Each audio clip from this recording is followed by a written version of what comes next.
What's going on, guys? Welcome back to another episode of Rustomod. We are back on our Chevrolet C60.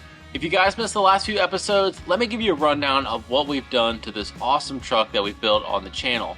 So we started with a 1966 Chevrolet C60 dump truck, and the truck was super cool, but unfortunately all that heavy duty suspension was all worn out. So what we did was we found a cheap Silverado and we yanked the cab off the C60, we yanked the cab off the Silverado, and we chassis swapped our C60 cab onto that Silverado chassis so we could have a modern drivetrain underneath this classic truck, so we could turn the key and drive this thing basically anywhere a modern Silverado could drive. So in the last few episodes, we have been working on the interior and just trying to finish this project up because we are coming up on our deadline to trying to go to Hot Rod Power Tour this year.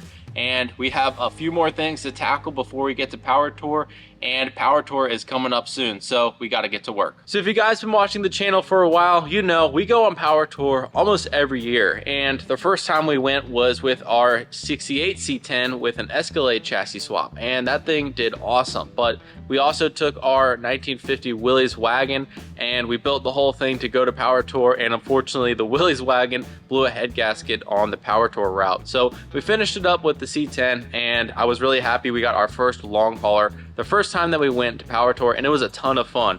And ever since then, I've always wanted to go every year. So the next year we went with Patrick's Volkswagen Beetle, and we went with our Corvette chassis swapped Rambler station wagon. And the Rambler station wagon did pretty good. We did almost the entire route, but unfortunately we kept blowing tires, and that was a big reason why we didn't really want to continue the Power Tour, because Patrick's Beetle actually ended up locking up the engine. So we haven't had the best luck with Power Tour in the recent years, but hopefully this year we could take the C60 and hopefully be a lot more reliable, and we hopefully can finish the entire route. But we'll see. We haven't even really driven this truck on the road yet, so it's coming down to the line, and we got to get everything done on this thing so that way we hopefully won't have any problems this year. So the C60 actually is coming along really well, and I really like the way this project has turned out. So you might be wondering why the C60 is in the big shop this time, and I brought it up here because my buddy Patrick and Hunter helped me out with doing an alignment on the truck at their shop,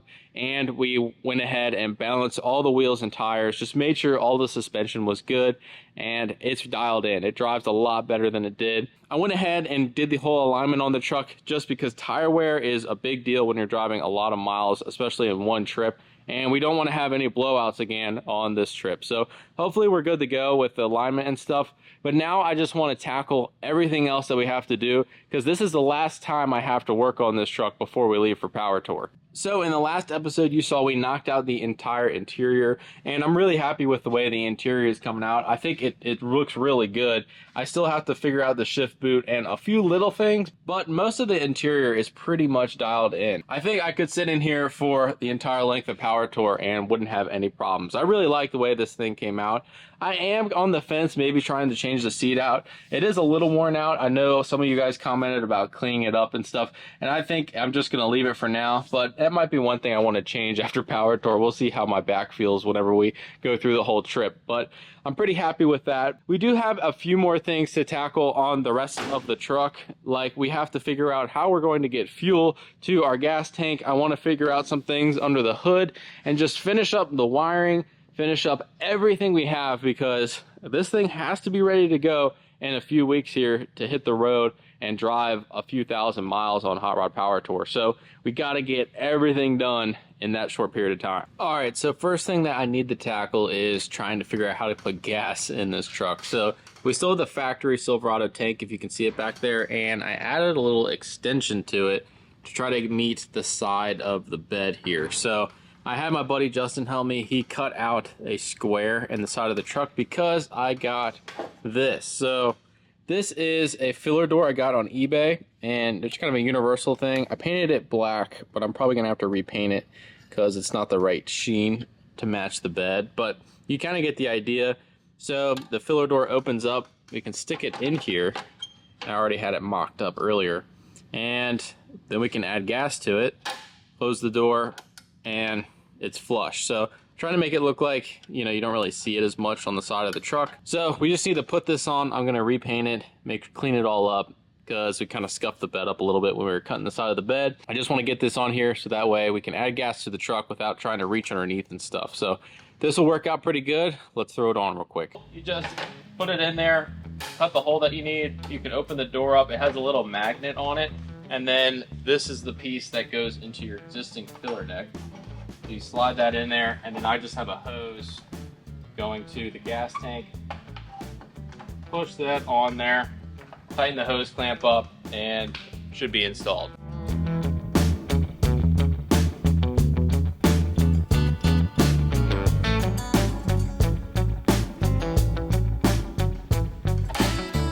Done.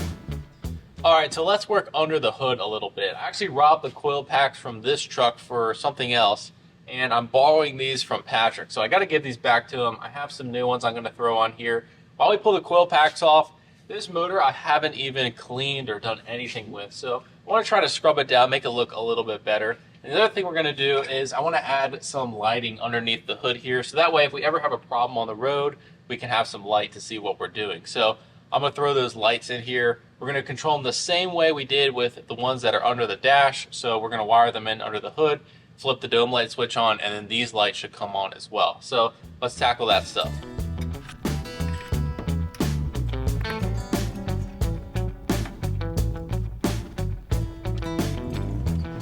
Okay, I pulled the coil packs off, so now you can kind of see the valve covers are just kind of grimy. So I want to clean them up with some super clean degreaser. Just going to spray them down real quick, clean them up as best as I can, throw the coil packs on there, and hopefully the engine looks a little bit better.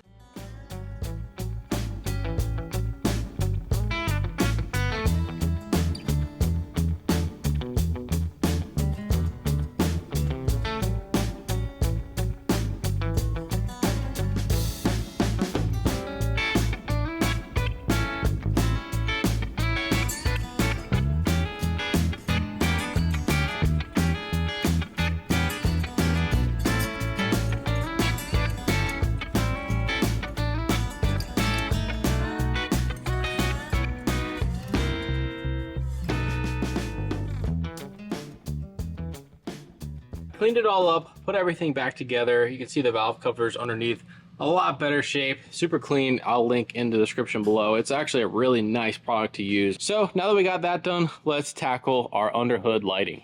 All right, so playing with the underhood lighting, and I think I was originally going to mount it up on top of the hood here, but the hood is so high up, there's really not a good place to mount it without it shining basically like away from the engine. So my new idea is I think I'm going to mount two lights on either side of the engine to try to point it towards basically where we'd be working on it if we had an issue on the road or something like that. So I rigged up this light so that way you can kind of see what it's going to look like. So that will pretty much be what we're looking like, and then we'll have another one on the other side just to try to cast some light in the dark areas.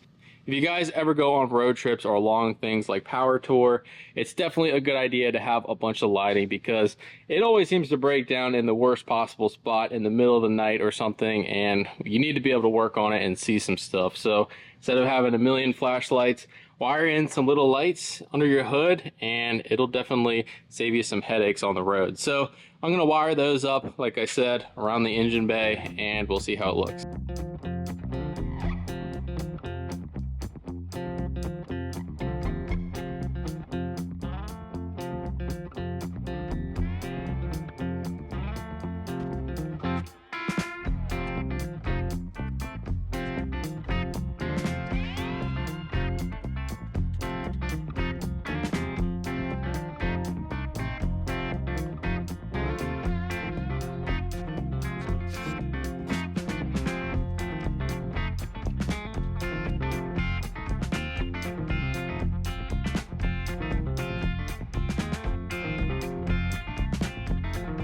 All right, well, I got all the wiring harness cleaned up. I got wire loom on everything under the hood. So let's see how these under hood lights work. I think this is gonna work out really well. So you can see I got one light shining on this side of the motor and then one light shining on this side. So we should have plenty of light.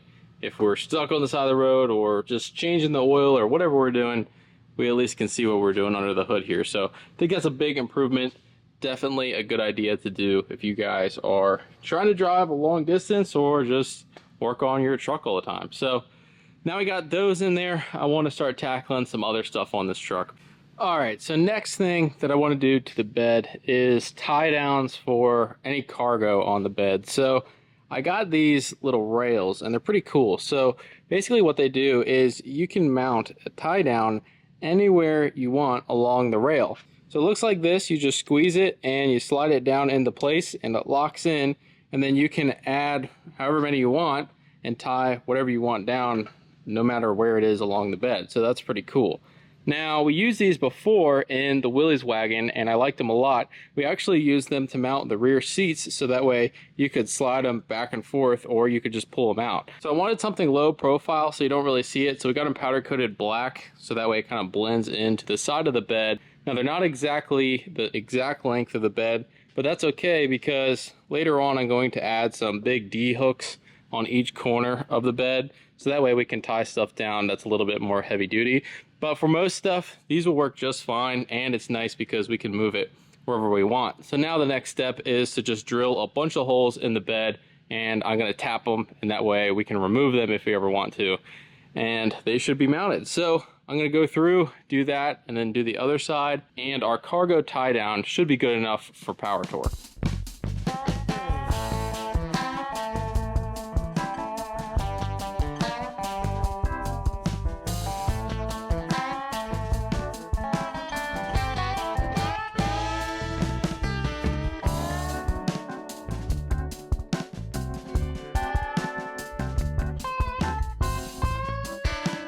All right, well, we got all the tie downs on. So that was a lot of drilling and tapping, but I think it looks really cool. Let me know what you guys think down below.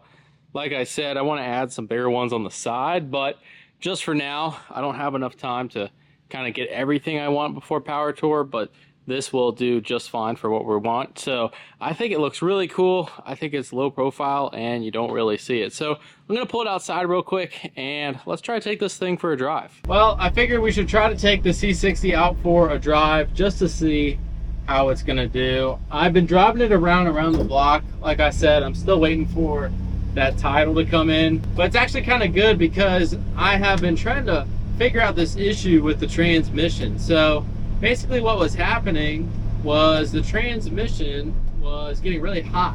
What I figured out was I would put the truck in neutral and it would almost come to a complete stop without hitting the brakes.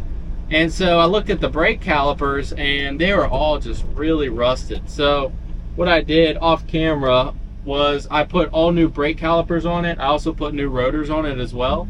So hopefully that solves the problem. It seems like it's driving way better. The transmission temp has been low ever since, but I just want to get some miles on it because we're going to be driving this thing really far and I want to try to make sure this thing is good to go. But currently it's driving better than it ever has. I think it's much better. I think that brake issue was pretty much the issue with the transmission. So I almost thought we had to get a new transmission in this thing and before we left for power tour, and that was going to be a lot of work since I already put all the carpet and everything else on top of it. But luckily I think we got it figured out. Transmission temp right now is 92 degrees. We're in third gear cruising around 40 miles an hour. So I just want to get some miles down on this thing before we leave, but right now it runs and drives really good. I'm really happy with this build.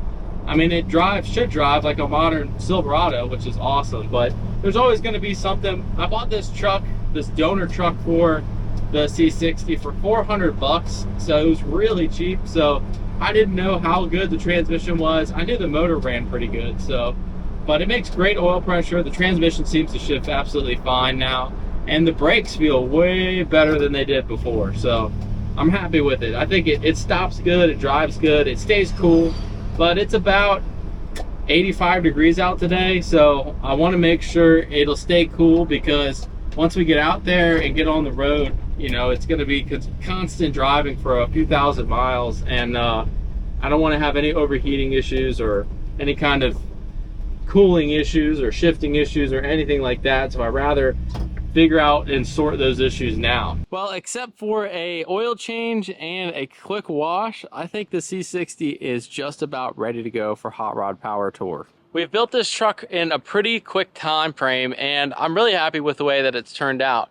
Is it the nicest thing we've ever built? No, but is it the most functional, reliable thing we've ever built? We're gonna find out, and hopefully we don't have any problems. If you guys have been around the channel, you know that's when all the problems arise. Especially with a new build like this, not very many road miles under its belt. I'm a little nervous, but I think the C60 has got it. That's the reason why I wanted to build it the way it is. So if you guys are coming to Power Tour this year, make sure you comment down below. And if you guys see us on the road with the C60, make sure you say hey, and we can show you guys the truck. I think it's gonna be an awesome time. So make sure you like, comment, subscribe so you can stay up to date with all of our Power Tour adventures and all the other builds we have coming here down the line. But that's gonna do it for this episode, guys. We'll see you in the next one.